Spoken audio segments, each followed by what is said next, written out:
सोचिए, अगर भारत में एक साल तक गैस सप्लाई बंद हो जाए तो क्या होगा? क्या देश ठप पड़ जाएगा या इससे भारत और मजबूत हो सकता है? अगर एक दिन सुबह आप उठे और पता चले कि पूरे देश में गैस सप्लाई एक साल के लिए बंद हो गई है, ना एलपीजी सिलेंडर मिलेगा और ना ही पाइपलाइन में गैस, तो इसका असर सिर्फ हमारे किचन तक ही नहीं सीमित रहेगा बल्कि पूरे देश की अर्थव्यवस्था तक पहुंच जाएगा।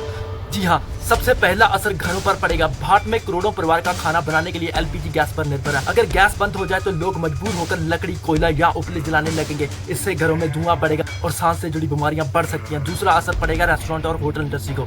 ज्यादातर होटल और ढाबे जैसे गैस पर ही खाना बनाते हैं। अगर गैस नहीं होगी तो उनका खर्च बढ़ जाएगा और खाने की कीमतें भी बढ़ सकती हैं। अब बात करते हैं इंडस्ट्री की। भारत की कई बड़ी फैक्ट्रियां गैस से चलती हैं, जैसे कि केमिकल, सीमेंट, स्टील और ग्लास इंडस्ट्री। अगर गैस सप्लाई बंद हो जाए तो इन फैक्ट्रियों का उत्पादन कम हो सकता है या कई जगह फैक्ट्रियां बंद हो सकती हैं। इसका सीधा असर लाखों नौकरियों पर पड़ेगा। तीसरा बड़ा असर पड़ेगा खेती पर। जी हाँ, क्योंकि गैस का इस्तेमाल यूरिया या दूसरी खाद बनाने में होता है और गैस नहीं होगी तो खाद की कीमतें हो सकती हैं बड़ी और इससे फसल उत्पादन घट सकता है। और जब फसल कम होगी तो बाजार में खाने पीने की चीजें महंगी हो सकती हैं। अब बात करते हैं बिजली की। भारत में कई बिजली घर नेचुरल गैस से बिजली बनाते हैं। अगर गैस बंद हो जाए तो बिजली उत्पादन कम हो सकता है। कई शहरों में पावर कट बढ़ जाएगा, लेकिन इसका एक अलग पहलू भी है। अगर गैस बंद हो जाए तो लोग मजबूर होकर इलेक्ट्रिक कुकिंग, सोलर एनर्जी और बायो जैसे विकल्प बनाने लगेंगे। इससे लंबे समय में साफ ऊर्जा और इस्तेमाल बढ़ सकता है। मतलब शुरुआत में देश की आर्थिक नुकसान और महंगाई, बेरोजगारी का सामना करना पड़ सकता है, लेकिन अगर सही तकनीक अपनाई जाए तो ये संकट नई ऊर्जा क्रांति को शुरुआत दे सकता है। अब सवाल ये है, अगर सच में एक साल के लिए गैस सप्लाई बंद हो जाए तो क्या भारत इस संकट से कमजोर हो जाएगा या फिर इससे मजबूत बन जाएगा?